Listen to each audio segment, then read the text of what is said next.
Tov, everybody. Shavua Tov to one and all. Baruch atah Adonai Eloheinu shahakol nevibarim. Amen. Amen. L'chaim, l'chaim v'bracha. L'chaim, Rabbi. Chaim. Good Tovach. And a good Chodesh to everybody. A new month. The month of Geula, the month of redemption. This is the month. 3,337 years ago. Do you remember where you were? I remember where I was. In Egypt still. 2 weeks short of going out of Egypt. Preparing. On the first day of the month, got the command. Then on the 10th day, right? Bring your offering. A little sheep. Well, what do you know? This week's Torah portion, Vayikra, starting a new book. The third book, translated into Latin, Leviticus. Vayikra, God called. He calls it each and every single Jew a calling, of bringing an offering that comes from us. But think about it. What could you offer God Almighty who has everything? Anybody? What could you offer him? He has it all. What could you possibly give him? Wendy. Your service. Your service. Action. Your actions. Okay, what else? What else could you give him? Mitzvahs. Mitzvahs. Yes, what else? A home here on earth. Oh, very good. Home here on earth. Excellent. Psh, someone's been listening to Tanya. Very good.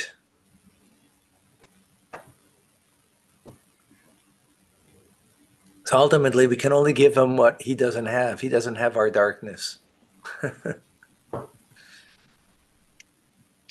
And that darkness in this world, that we can make a home for him here through mitzvahs. We do that. Very good. Excellent. So one of the ways is we make a home for God in this world as Vayikra and our calling in bringing offerings of sacrifice. So back in the times of the Holy Temple, it was a literal sacrifice on the altar of an animal.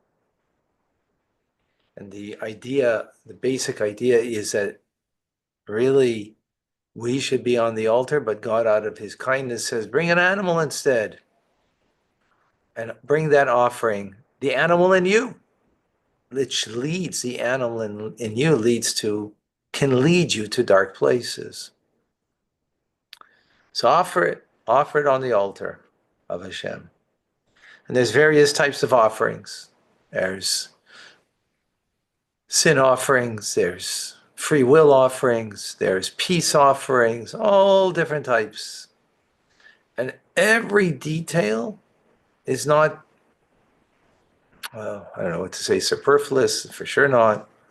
It's not, just a nice idea, but a deep meaning behind all of the different details that are involved in the offerings. Today we're going to speak about a specific one called Asham Gezelis. Asham means guilt. Gezelis comes from Gezel. Gezel means theft, thievery, robbery. It's about someone who stole money, right? and after stealing money in court, denied the theft and actually took an oath, a false oath. And then, for whatever reason, came clean, right? For whatever reason, came clean. Well, actually, why would someone come clean? Anybody? To get less time in prison or whatever. It's time in prison. All right. Well, you've been, Wendy, well imbued in Western culture. Who else? Tuva. Not wrong in what you said, but you know. Go ahead, Lucia. What else besides tshuva? I don't know what else it could be. Oh, okay. Person wants to do tshuva. After all, we're created in the image of God, have a piece of God in us, and you know what? Sometimes it rears its beautiful head instead of the ugly head of the animal soul, right? By the way, whoever wants to put on their camera, it will be held in their favor. It won't be held against them. They'll be, oh, let's see. Oh, thank you, Lachai. So someone steals and then is confronted, right, by the plaintiff. You stole from me. Goes to court. He swears he didn't steal. Denies it with a false oath. And then comes clean. He confesses. So the Torah tells us 3 things happen. One is what they stole, they have to return, right? They stole $100, got to return the $100, if it was whatever it is, right? Makes sense? They have to bring a ram and not from Dodge.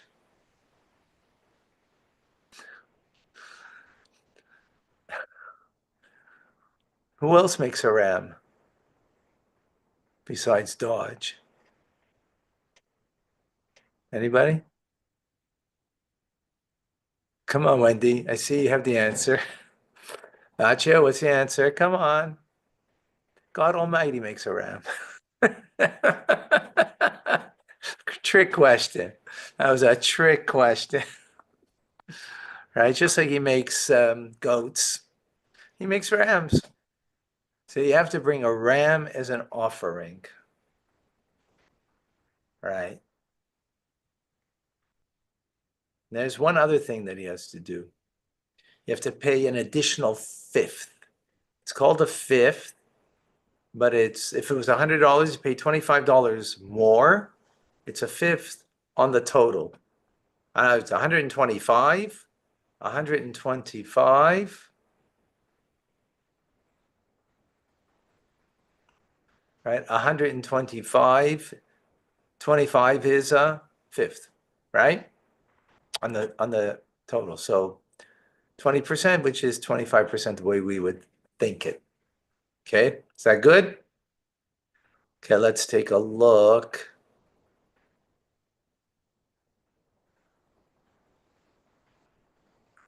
This week's parsha.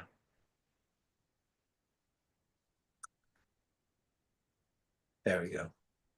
God spoke to Moses saying, a person sins, betraying God by falsely denying to his fellow concerning a deposit or a money given in hand. Right? There's different ways that a person can, right? You gave a deposit to somebody, now he's denying you, you didn't give me money, right? That's called, even though theft doesn't mean you necessarily have to take it, pickpocket from someone or to have a gun and, give me your wallet. It could be a friend who you gave a deposit to, or money given in hand, or an object taken by robbery, or withheld funds from his fellow, or he found a lost article and he denied and swore falsely regarding any one of these cases whereby a man may sin, and it shall be and it shall be when he has sinned and is guilty, that he shall return the article that he has robbed, or the funds of which he withheld, or the item which is deposited with him, and the article that he had found, or anything else regarding which he, oops. Okay.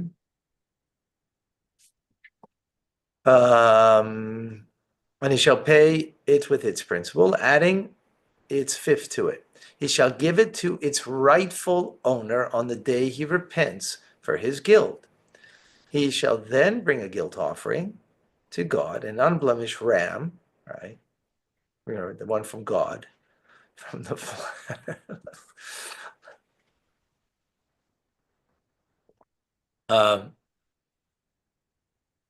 second.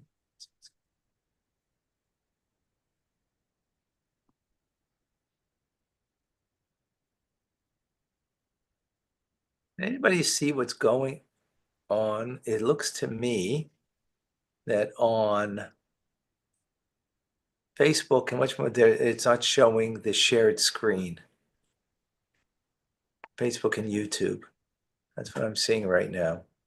Why is that? Give me a second.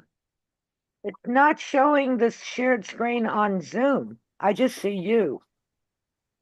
Oh, Yeah, the screen's it's not there. oh. And now? Now it says starting screen sharing. No, it says No. starting, but it's just you and your, You and everything on this your channel. We had it earlier, How about though. now? there you go. There, now. yeah. Yes. It's there. We have Oh, it. okay. I'm losing my marbles.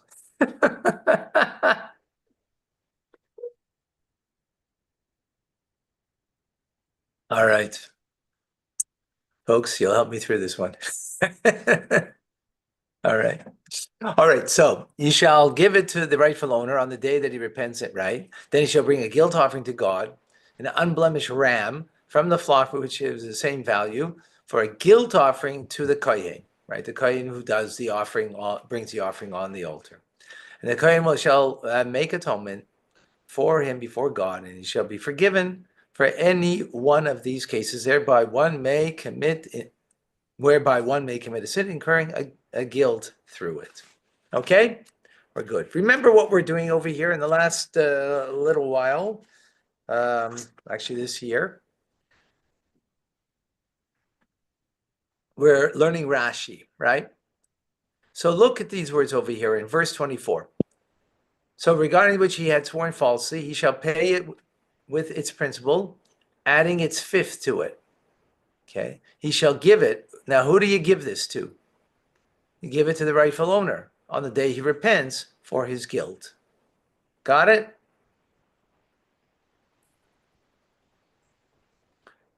Now, let's take this. Let's say, and he shall pay it with its principal, adding its fifth to it.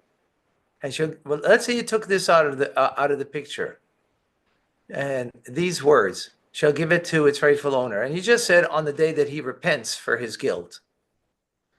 Who would you think you give it to? Don't all say it at once. God. God? The principal and the fifth? Yeah, no, that's But to the person who stole. Was To the stolen. person who was stolen from, Yes. right? That makes sense? Yes. From Yes. the one who you stole it from, right? So the question is then, what's Rashi bothered over here? What's his question?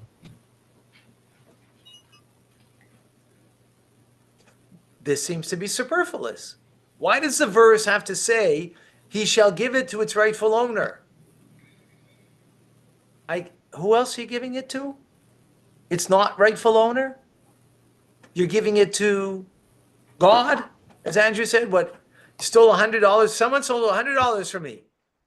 Give it to God? Give it to Yankel? Give it to who? Obviously, give it to me. Together with the fifth, right? Are you all pleading the fifth over here? Don't plead the fifth, pledge the fifth. Be Jewish, pledge the fifth. You know what it means to pledge the fifth? It No, I don't know means, what that means. it means halachically you have to give 10% meiser, 10%. Pledge the fifth is you have to give maximum, minimum is 10%. Maximum in regular circumstance, when you never sinned, 20%. So pledge the fifth. Don't plead Not the same fifth, as pleading the fifth. pledge the fifth. Pleading the fifth is a totally different concept. Exactly. I said pledge it, don't plead it. But it seems like everybody here is pleading the fifth and everybody's being quiet. But the problem Rashi is having is why these words, and shall give it to its rightful owner. Does that make sense? Yeah. Can I have thumbs up over here? I need Yes. Makes I need sense. some, Yes, it makes sense. okay. All right, let's go to Rashi now that you see Rashi's problem. Rashi, and he writes, to its rightful owner, and what does he say? To the rightful owner of the money.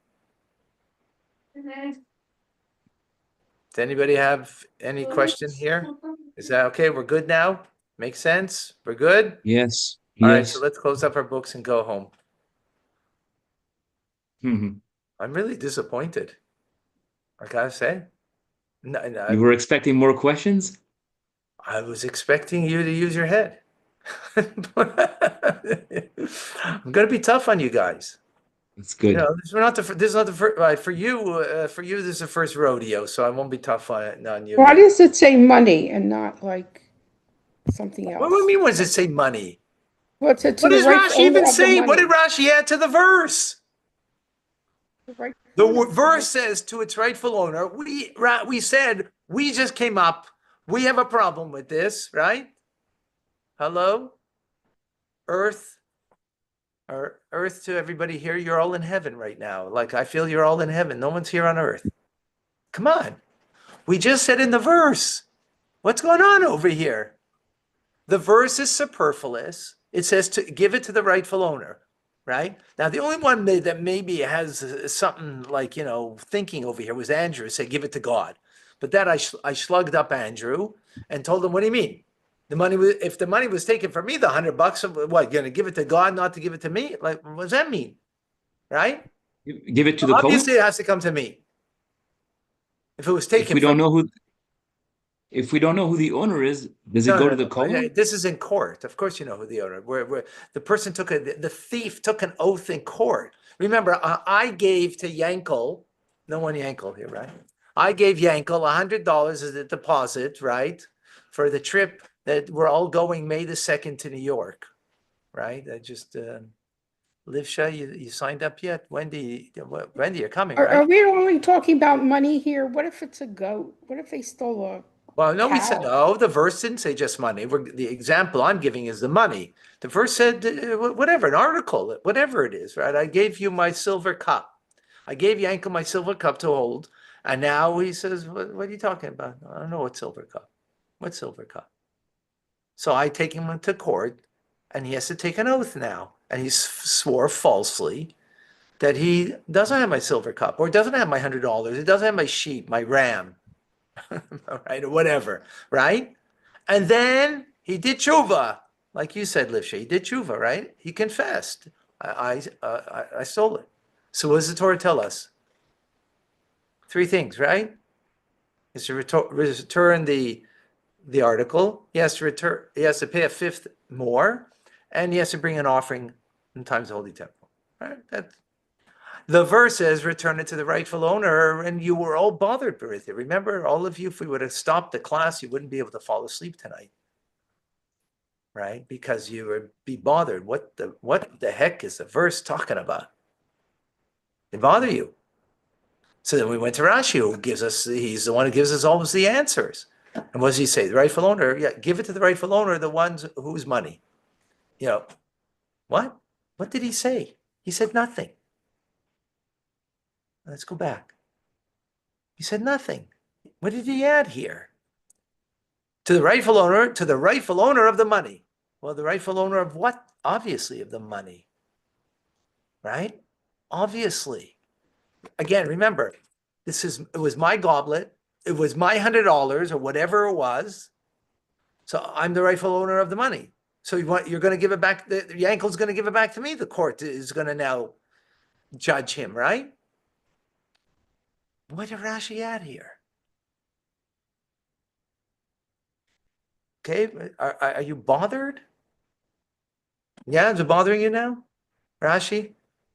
Hello. I don't think it's bothering you. It doesn't make sense. What did Rashi say? He didn't add anything to what the verse says. And the verse itself, we had a problem.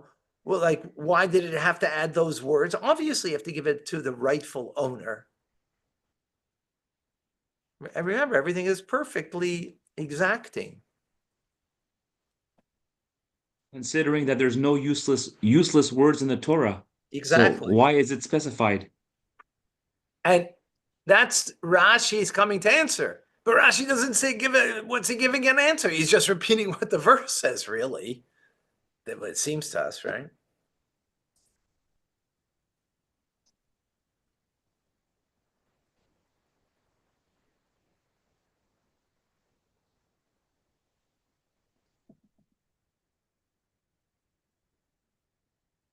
Now, to make things even more difficult is the Gemara, the Talmud Bavli, for those who just took the course.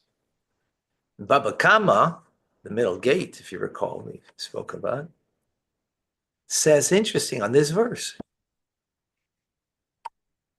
give it to the rightful owner means that you can't even do it through an emissary. The thief, Yankel, you remember that guy Yankel took my cup, right? He took my cup, took my money, whatever it was, right? Yankel cannot send it through someone to me. He has to come and face me and give me the money. That's what the Talmud says that it means, those words. So now Rashi is even more difficult. Why did Rashi say that? Why did Rashi say what the Talmud says? Now, we have if you will, reasoning, a rationale for that. What's that?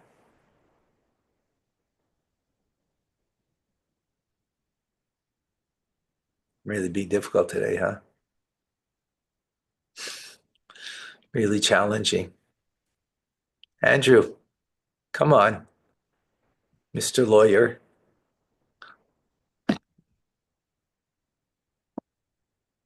Come on, what is the way of Rashi? What is Rashi out to do? To make things simple.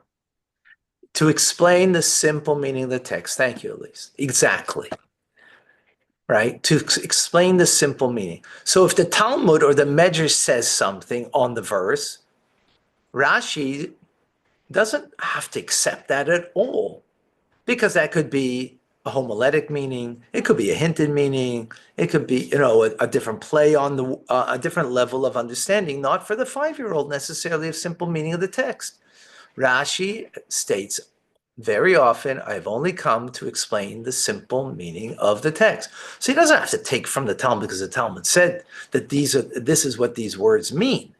The Talmud is taking that for halachic purposes. The halacha is that you can't engage an emissary to give back the money, to give back the fifth on top of it. You have to do it yourself, which is part of the tshuva process, right? Face your victim. Okay, but that doesn't have to be necessarily his explanation. But given what Rashi says, there's seemingly nothing to add it to what the verse says, why wouldn't he take this where, it kind of makes sense? Give it back to the one who is rightfully his, right? Meaning, do the right thing. You have to do it. You give it back. It kind of fits in with the simple meaning. And especially Rashi doesn't seem to give anything that is giving us a deeper appreciation of those words. That would make sense. We're good? No, you're not. You're great. But you know you're great, but you're going to become a lot greater. Stick around, you become a lot greater. L'chaim, l'chaim.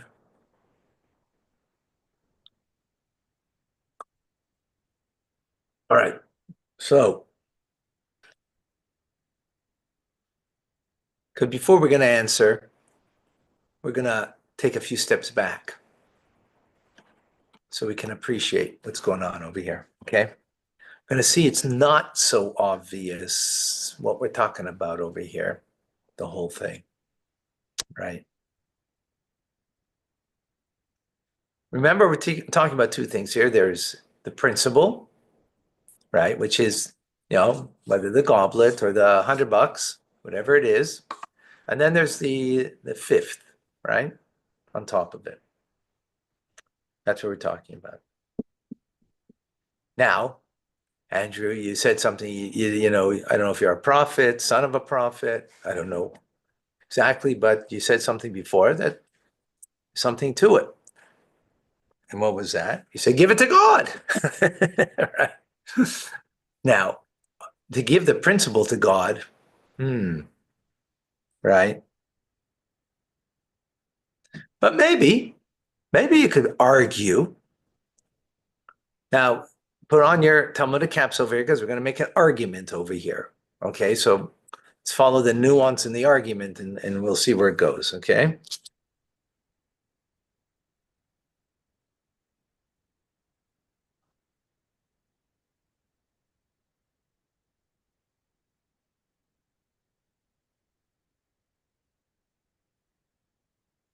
Okay, let's share over here. As we say, sharing is caring.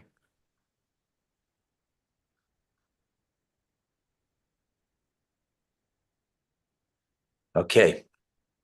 To the rightful owner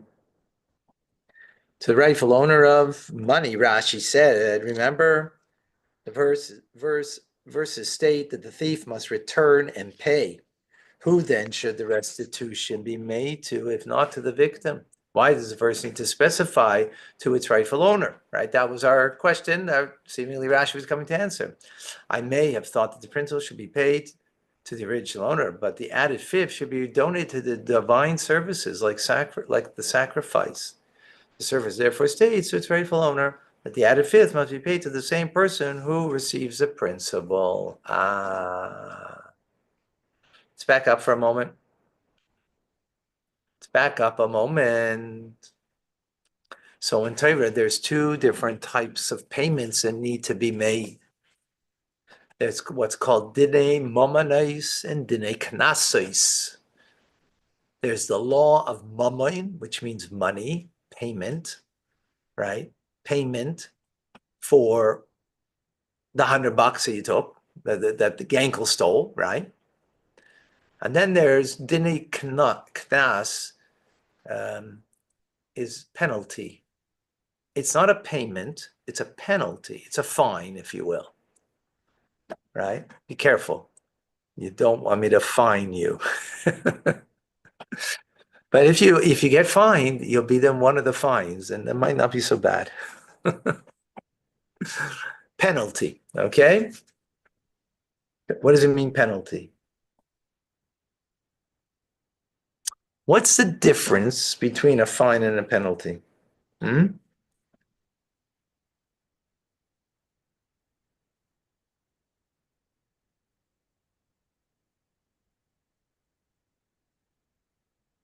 a fine is just an added to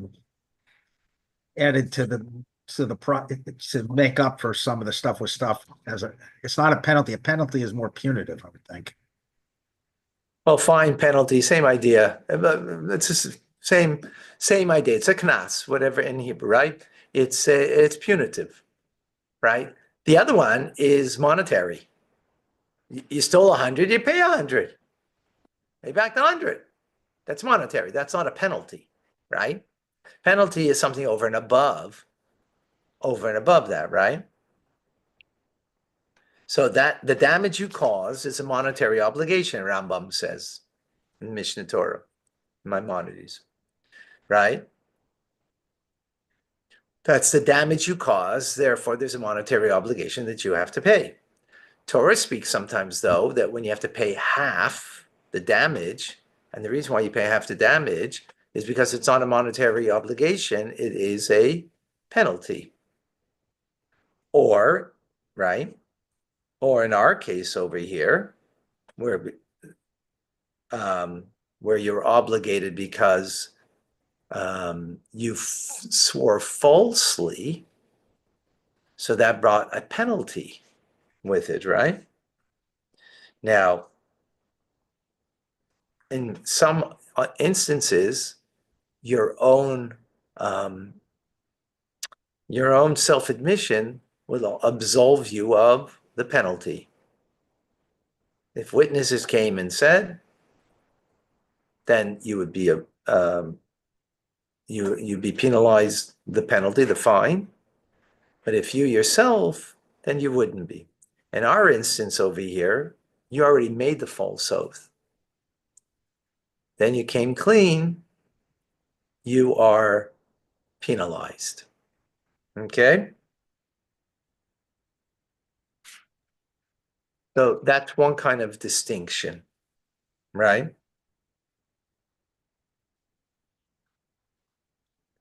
A further distinction is that monetary obligation is primarily focused on who?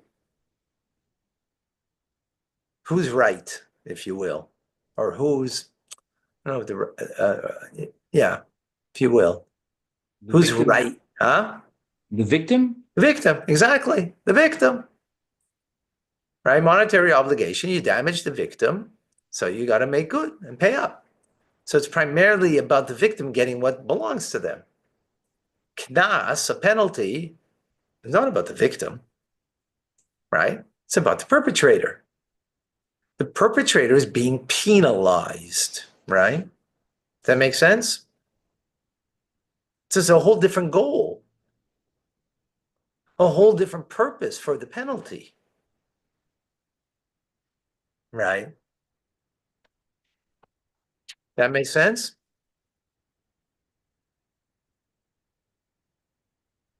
So in our case over here,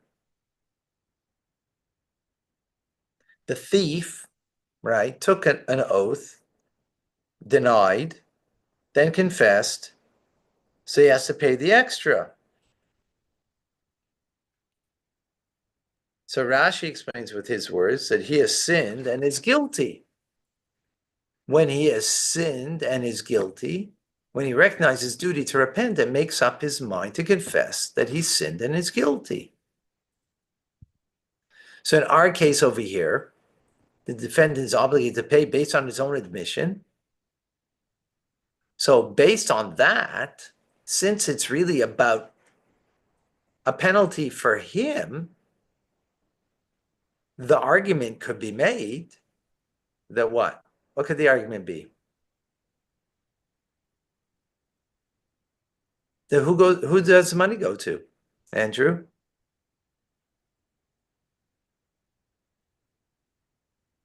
You said it already.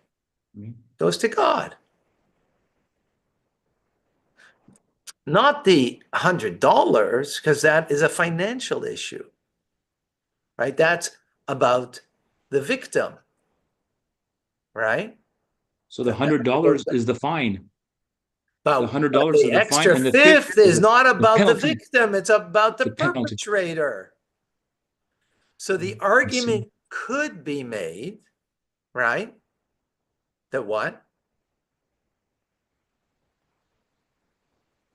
That fifth should go to God, which means to the temple treasury. Temple treasury. Just like you have to bring an offering, and that's the temple treasury, right?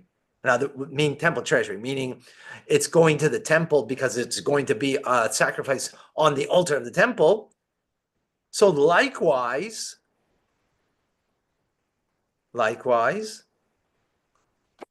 that fifth temple treasury. Comes the Torah and says, no, give it to the rightful owner. Give it to him. Both the $100 or the monetary and the penalty goes to him. That's a chiddush of the verse. Got it? Wow. I told you. Because there could have been like an extra loss for the victim, because let's say he lost $100. We don't know the consequences of that.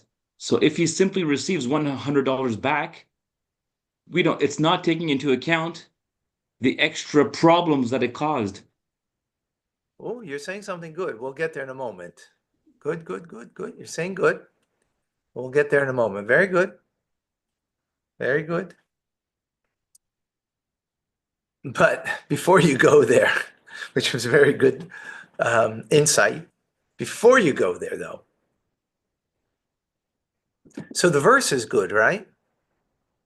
The verse now makes sense why the verse has to say it. Because I might have thought that fifth would not go to the victim, but would go to the Holy Temple. It goes to God, right? But what's bothering you now? Come on. Something should be bothering you now. The penalty is only 1/5 that would go to the person, right? Is that right? That's the verse coming to tell us that. Fine. We're okay with the Torah now. But you know what we're not okay with? Hello. Who? Was it the Talmud? Like where it came from? No. The other? Oh, you mean why the Talmud has its explanation? No, that's not an issue because that's, oh, yeah, that's a good point. That's actually a good point, Wendy. We're going to leave that aside right now because that's not where we're headed. We just brought the Talmud as another possibility of explaining. Now we have another explanation. That doesn't mean you can't learn more than one thing out of the verse, right? But who do we have a problem with, folks? Come on. Rashi. What did Rashi add? He just repeated the words, seemingly. The verse, now we get, but it's not because Rashi explained it to us and now we got it.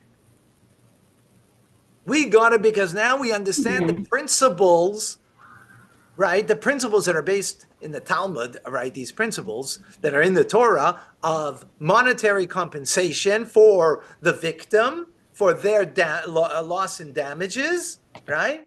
And penalty, two separate laws. So the monetary compensation obviously goes, that obviously goes back to the victim, but the fifth maybe goes to God because it's after all only to penalize the perpetrator. So who says that should go to the victim? Maybe that goes to God. So the verse comes in, no. It puts it both together. The money, the fifth, together, and the same right after that, both to the rightful owner, right? Our problem is, but Rashi just brought the rightful owner of the money. Of who owns the money? Well, okay. So what did you add there exactly? What did you say that now we didn't get without you? Right? Clear? Andrew, I'm looking in your eyes. I don't see if you're clear. Is it clear for you? It's clear, but it would seem to me he's doing it again to make sure you understand it doesn't go to the Kohen. Oh, you mean like Rashi's thinks like we're really yeah. If you don't get it, I'm going to tell you again. Sorry. No.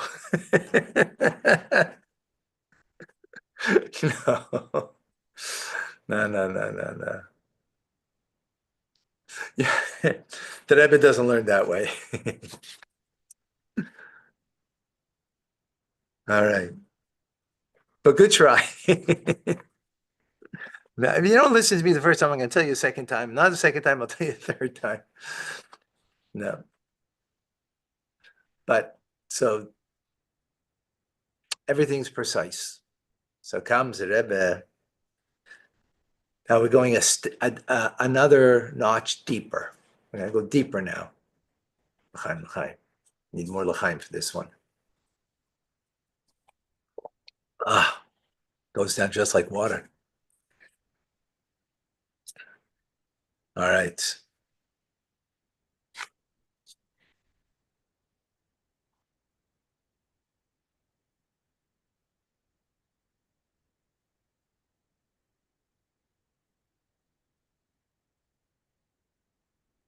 Um,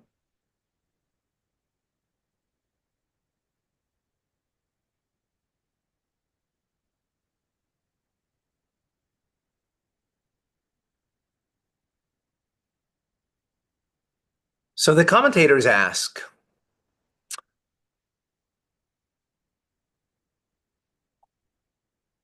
okay, so the Torah is saying, give a fifth. Why exactly is it going to the victim? Why not? In fact, why not, in fact, go to the Bedek Abayis, to the hands of God, to the holy temple, to the temple treasury? Why should go to the victim? That doesn't make sense. I mean, what's the rationale? Rather, I mean, doesn't seem to make sense. Why should he get a fifth more? He got back what the damages were. So Lisha, was it? I think you said, or so who's some? No, or was it? Yannick, maybe you said, or something. Anyway,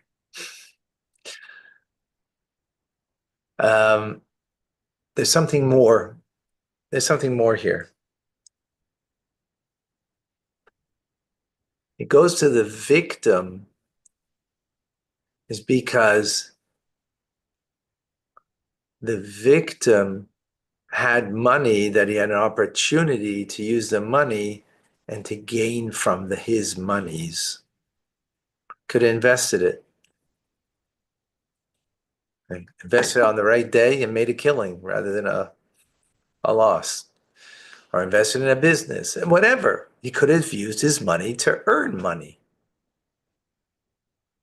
Therefore, the Malbim, or the Kli Yakar rather, says you have to add the fifth and give it to him, right? Because he could have earned a profit from it. The loss of time is the loss of profitability, and therefore goes to the victim, right? They still may not be made whole, because I think somebody mentioned, what if he had a contract that he had to fulfill, and then he had to go out and borrow money at a higher interest rate, and he's not, that fifth doesn't even cover that. So he's actually even out more money. Okay, I mean, the Torah is giving us across the board, right? Torah is not giving us judge each case based on its merits and demerits, right? Torah is giving the fifth is across the board, right? Whether maybe maybe it was only a silver goblet and I wasn't going to use my silver goblet as an investment and it was just sitting there. Still, you have to give a fifth more, right? So it's a general, right? This is what Kli Yakar says. But, Torah, then the Torah would have said assess, but it's giving a fifth across the board, right? So it's serving as a penalty, but also why is the penalty money going to the victim rather than to the treasury, right? Rather than to the temple treasury. Because he could have used it. So, maybe he wouldn't have used it at all, or maybe he made even he had bigger losses because of it. Okay. I mean, the truth is, those kind of issues can also be litigated in court, right? That's it. But that's not this law. That's not this law, right? There can be also perhaps a litigation or in law.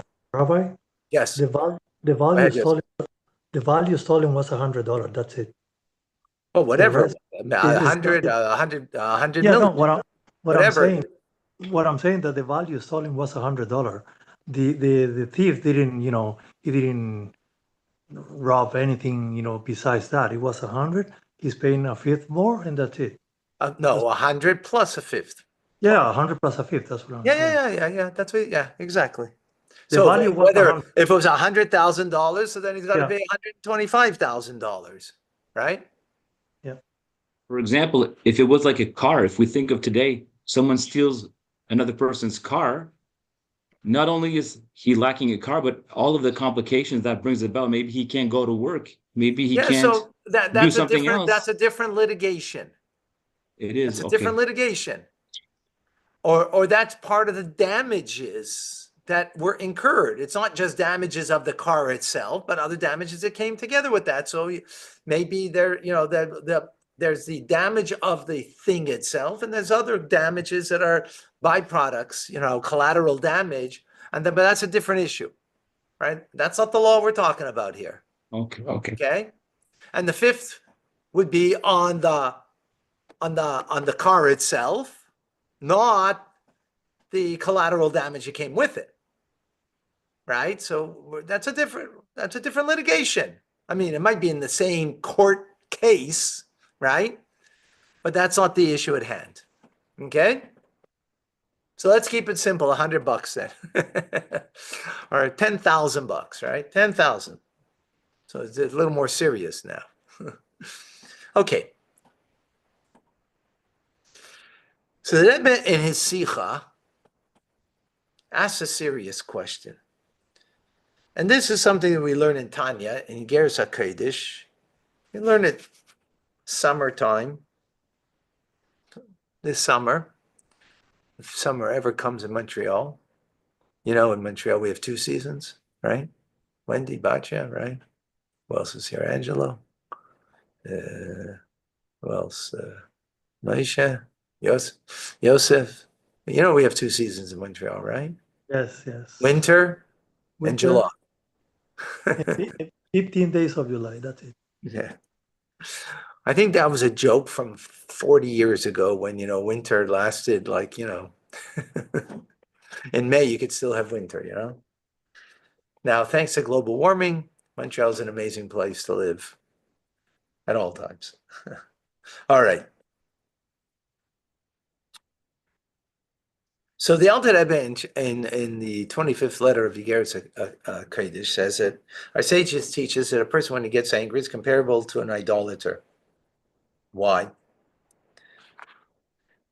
Let's learn it inside.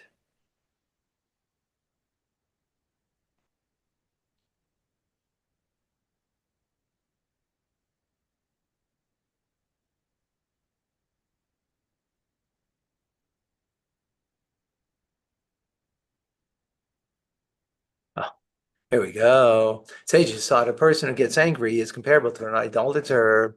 The reason for this is clear to those who have a deep insight. The time of his or her anger, faith in God and in his individual divine providence has left them. For were they to believe that what happened to them was God's doing, they would not be angry at all. True, it is a person. It is a person possessed of free choice that is cursing them or striking them or causing damage to their property, and the offender is therefore guilty according to the laws of humanity and the laws of heaven for their evil choice. Nevertheless,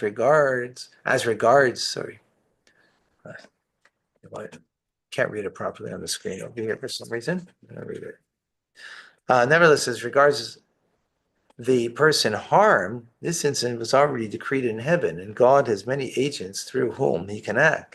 Moreover, it's not only that a heavenly decree gave permission in principle and made it possible for them to suffer injury. Even at that very moment at which the offender strikes or curses them, there is vested in the offender a force from God. By the way, what's that force called? Anybody? What's the name of that force from Tanya? Klipa, Siter Acher, right? Force from God, Klipa, Siter Acher, right? And the breath of his mouth animates and sustains him. So what do we have here? A very deep, nuanced idea. And that is you're lacking faith if that when something happened to you and you're upset, you're angry, because it was meant for you. It came from God, right? What's the proof? It happened.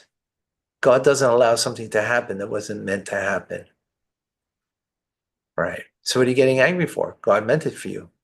Now that might sound like, oh, so then the offender is, absolved. No, the offender is responsible because they made the choice to do the offense. Yeah, but it was meant to be. Meant to be was that God has many agents and it would happen. You chose to be the agent of doing ill, to do evil. You're responsible for that. If you wouldn't have done it, so God would have had. If I had to, right? If I had to lose something, right? Money, well, it could be that I got a ticket, right? A parking ticket, lose money that way. It didn't have to be that someone took the money from me, stole the money from me. God has many agents in how that could happen, right? That makes sense?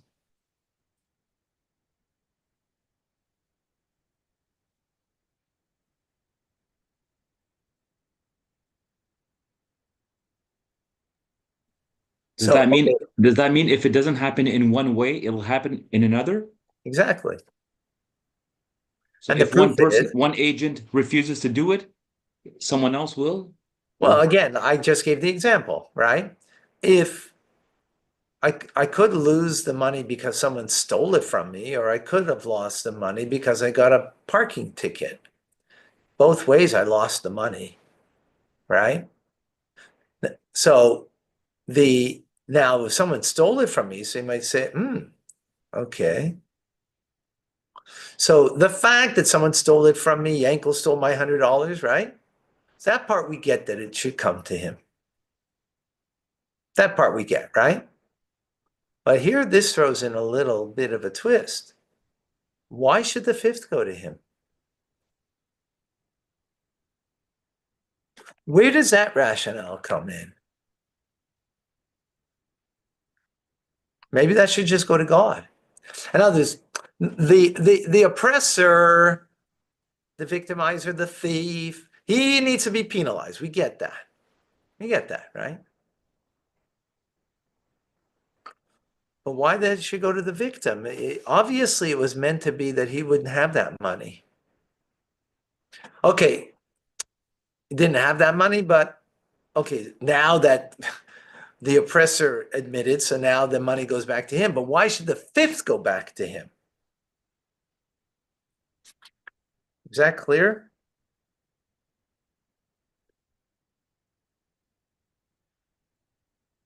In other words, so you might say, well, why are you only asking the fifth? If the money was taken from me, like the $100 was taken from me, right?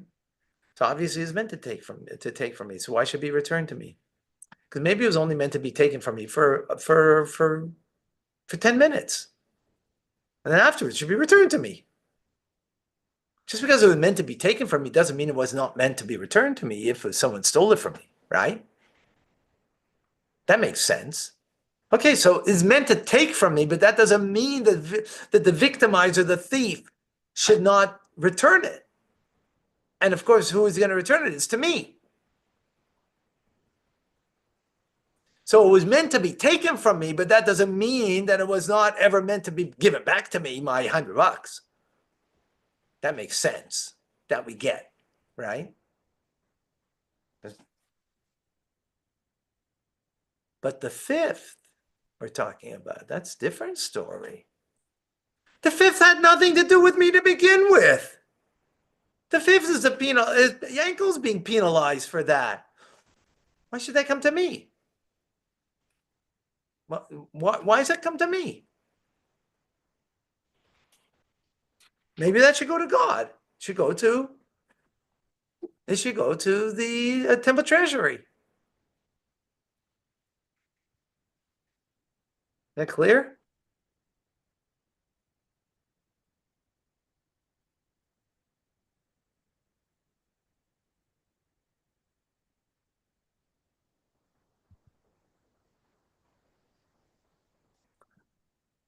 This is where Rashi is coming to say something unbelievable, extraordinary. This is what Rashi is saying. Give back the money to who rightfully is theirs, because the money's the owner of the money. He added those words, the owner of the money.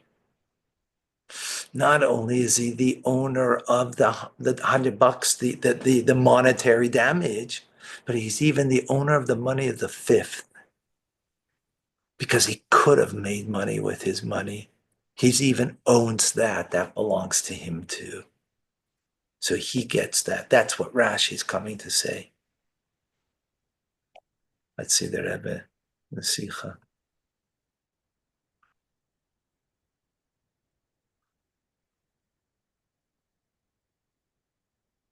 Oops, what's going on here?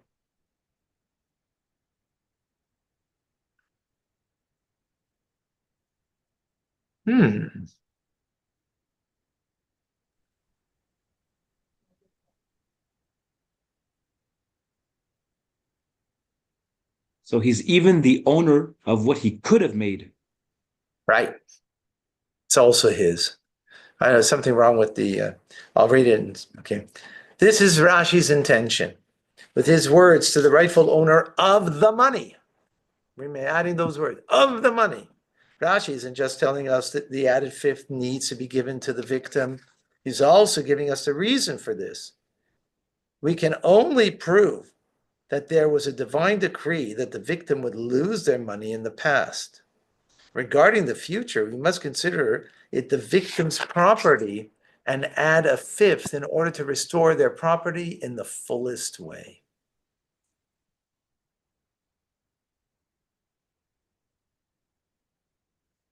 So, in other words,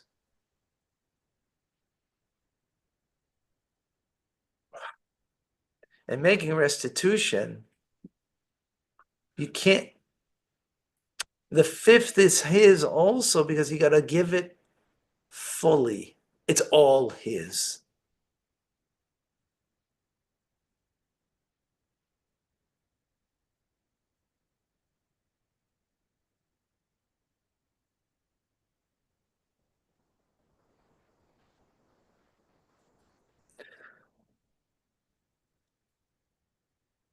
He has a right to all of it. That's what the Torah is saying.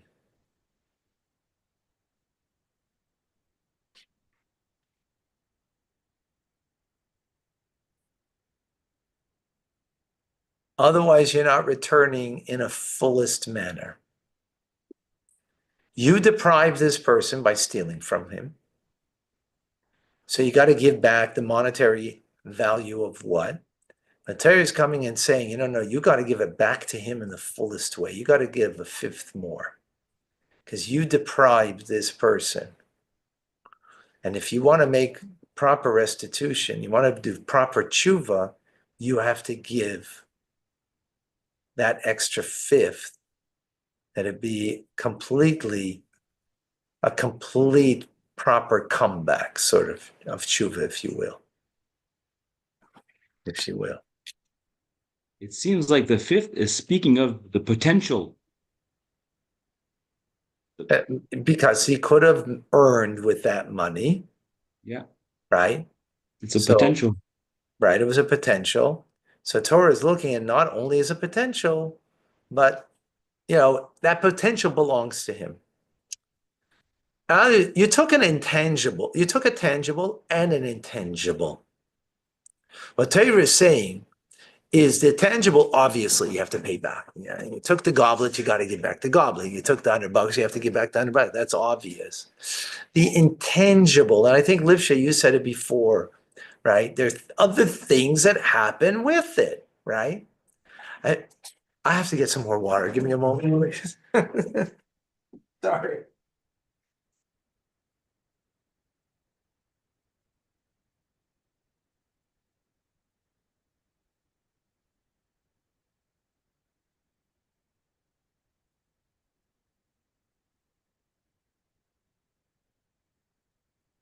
Okay.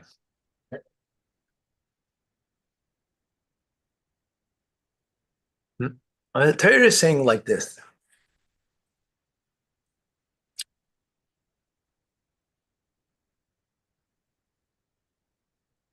Oh, um, you ever had something stolen, especially from your home? So obviously there's, the actual theft and the value of what was stolen, but there's something much more. What is it?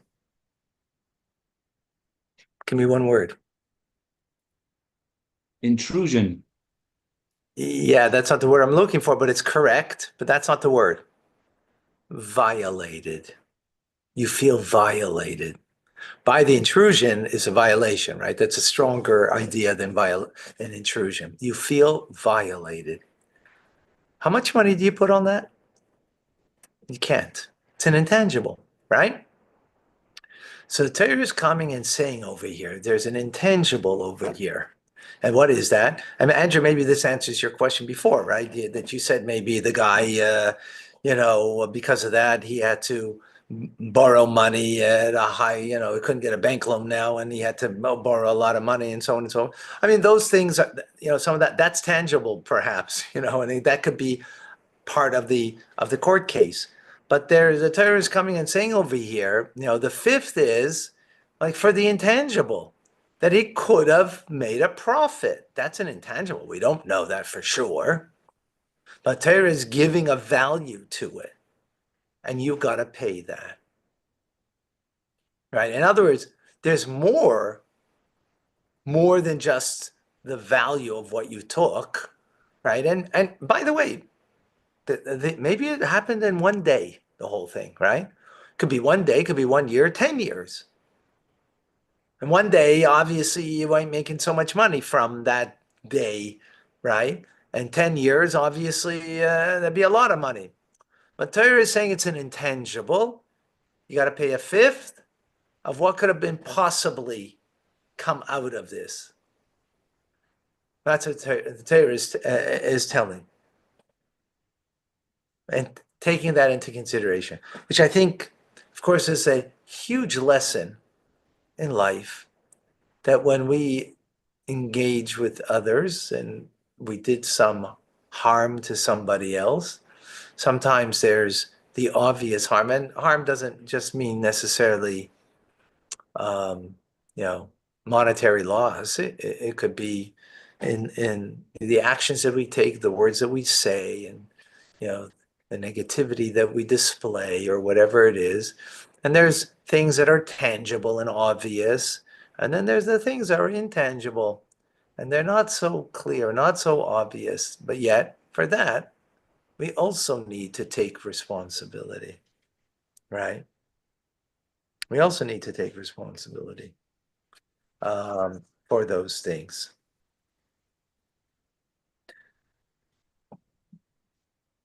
That's one lesson to learn from here, right? Another lesson is in the whole debate over here, or not the whole debate, the whole svara. Svara means rationale. The right. We went through here, right? Kind of we went through somewhat of a Talmudic kind of uh, argument, right? What was our argument? Let's go back for a moment. What was the argument? Why Rashi says it. Well, that's what we're trying to understand. But what was the argument in it? So first we said, right, the first point we made, we're making a difference between knas and mamon. Mamon, monetary damage, knas, penalty, right? So therefore, the distinction is monetary obviously goes to the victim, but the fifth, why? Why should it go to the victim? Go to Bedek Abayis. It should go to the temple treasury. Torah comes and says no, also goes to him. But that itself was a question why, right? So we had the Kli Yakar and said, because of possibility. But then we went and said, oh, thank you very much, a possibility. We had a possibility of earn a profit from it, so it should go to him rather than the temple treasury. Yeah, but that itself, how does that make sense? We brought in the Alter Rebbe, right? That it was decreed upon the person. What are you getting for? There we spoke about, why you're getting angry, right? It was meant for it to happen to you. Okay, so now that you got to pay back, the principal we get has to come back to the victim. Well, where's the fifth come in? Why should that go to him? It was decreed upon him. Right? That's what Rashi said. No, the one who the money it belongs to, because it belongs to him. That fifth also belongs to him, because there's tangible and intangible. And then that intangible, right, also belongs to him. There's a value to that. Torah is putting a value to that, and therefore you have to pay. That's a chiddush. That's a novelty, right? So we went a whole, a whole argument, right? Back and forth. So we have that lesson of the intangible. Of course, we also have when something happens to us in life, right? How do we deal with it? So we feel ourselves, someone hurt my feelings, someone said something nasty. I'm a victim. Or you see it as, obviously it was meant to happen. So I'm not going to be a victim of what happened. I'm going to try to understand how I need to appropriately respond, not as a victim, but as someone who understands that this came as a decree from heaven, whether someone took something from me, whether someone said nasty something to me, or someone, whatever, I'm not a victim. It was meant by God to happen to me. Now, God, we don't ask why, we ask what. What is my response? How do I deal with this? If I'm a victim, that means there is no God. I'm a victim to this person, and this person is a perpetrator, and this person is da-da-da, and all the wonderful things you're going to say about that person. Now, that doesn't excuse the person. That's not the point. The point is obviously it was meant for me. That person, okay, they have a journey. But I also have a journey right now. How am I handling this? How am I dealing with this? What's my response to this? Recognizing God's presence in this very moment. Now, that doesn't mean it's not painful. Someone stands on your foot, right? And they weigh 350 pounds. Ow, it hurts. Okay. But that doesn't mean I have to suffer. Right? I understand that this was declared by heaven. It was meant for me. Now, what is the divine response in this moment? Is the other lesson, important lesson that we take from this, right?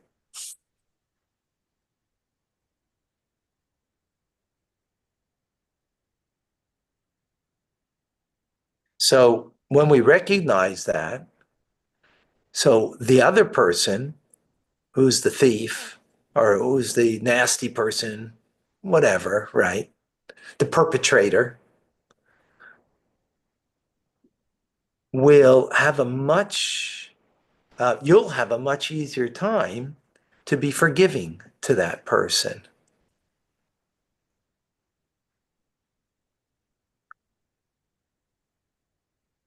But if that person is, right, if the whole thing is like this evil that was like, I'm a victim of, it's going to be very hard to be forgiving. Even when the person comes and pays the tangible and the intangible. And I mean, they have to ask for forgiveness. That's part of it. They have to, but it'll be difficult for you to be forgiving. Because after all, I'm a God. Because I'm godless. You know why I'm godless? Because I'm God. And you hurt God Almighty himself, me. That's how you feel about yourself. Which is obviously a huge problem. And that's what the Alter Rebbe, quoting from the Zohar, says. Someone gets angry is like an idolater. L'chaim.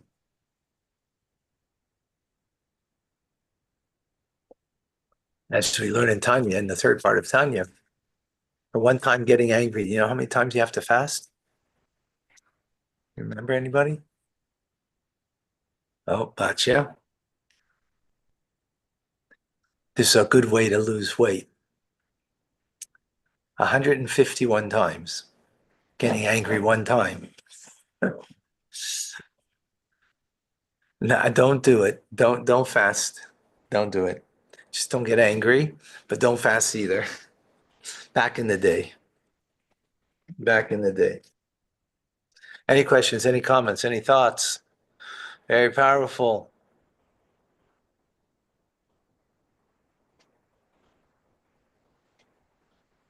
So we have a lot of people online joining us.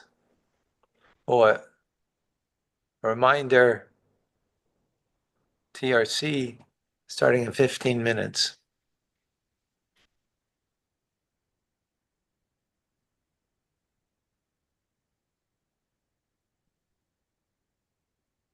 Very good. Thank Thought-provoking. Thank you. Seeing if there's any questions here. I don't see. I have a question, Rabbi. Go ahead, please. Would it be correct from hearing you tonight to take that $100 that we've lost through that thief, and regain that $100 and give the 1/5 as an offering for the penalty? I'm not clear. Repeat that. I didn't catch the question. Sorry, I'll try to make myself more clear. As let's say somebody takes from me, I recuperate the $100 that was stolen, and that 1/5, rather than accepting that 1/5 as a compensation for my loss, my monetary loss, Not monetary, penalty. or penalty, just to give it as an offering. Charity. So the law today Yeah, is that penalties we do not adjudicate in Jewish law today. There's no 5th. That's biblical law. Okay.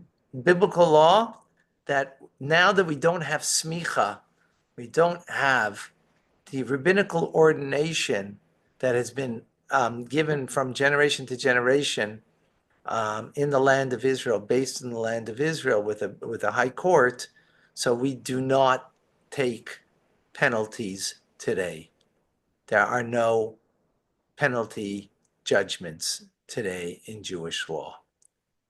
We were studying Chumash and Rashi. We were studying the portion, the verse in the Torah, the Rashi's explanation, and this is biblical law that the restitution you do have to make monetary restitution for the damages, but penalties we don't have courts today that can adjudicate that. That power is not in the hands of the rabbinic authorities today. I don't know if, Rabbi, but I don't know Yes, if Joseph, go ahead. I don't know if he's asking, if he was asking if he can take the 5th that he received as a as a fine and give it to as a Yeah, but tzedakah. again, you're not going to get adjudicated by any rabbinical court that 5th. Okay, But you but could if say let's give say, it to charity. let's say if it was possible, in the past, can he do that? If the perpetrator said, you know what, I really feel bad and I want to give something extra. So then that would be appropriate to say, so give to charity. Yeah, give to charity. Give to Chabad. Chabad always will need them. Yeah. Yeah. So yeah, but that's not law. That's not adjudicated as law, Yeah. right? Mm. That's a person who, I feel terrible for what I did. I want to make up more than what, again, because there's the tangible and the intangible, right? So the person who really has true regret wants to make that up. So, you see that could happen. A person's going to say, please, what can I do more? So then the one who, it was taken from and say, give to charity. Here's a charity I like, or give to charity that you want, and, so on and so forth.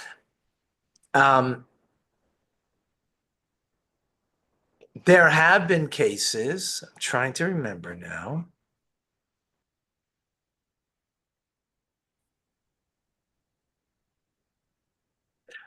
There are sometimes in civil court, because it's two Jews that are together, and I know of such a case, a couple of cases like that, I'm trying to remember now, where the two parties agreed that they will give charity out of this, whatever dispute that there was, that they would give. But again, that's not a legal binding thing. It's because the two parties came together and, they wanted to iron out the differences. Two partners. I'm trying to remember now.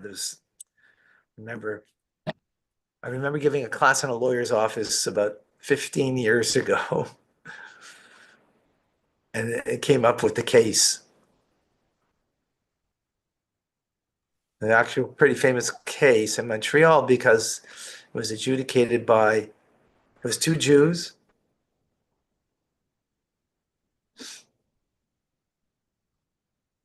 And the judge said, I can't remember the detail, but it had to do something with charity also involved. And it was very interesting. What happens if the Yes. person can't give the fifth? What happens to them? Do they? If what? What happens if they can't afford to give you a fifth? If they can't afford. Yeah.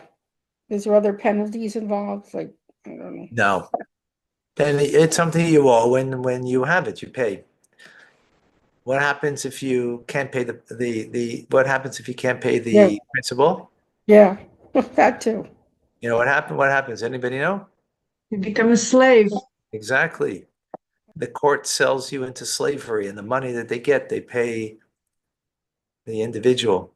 And that way you pay back. That's called Jewish slavery, which is a huge gift to society. And someone's a gift is first of all is a thief and doesn't have a way to pay back. Well, you'll work for it. You'll work for it. And if you recall, we've learned about being a slave or indentured servant, which the halacha Jewish law is that you have to, if the master has only one pillow, the indentured servant gets it before the master does.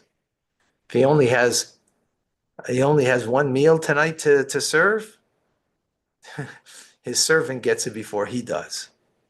So as the Talmud says, when you get yourself an indentured servant, you've become a slave yourself. All right, folks, amazing. Thank you. Thank As you, Rabbi. always.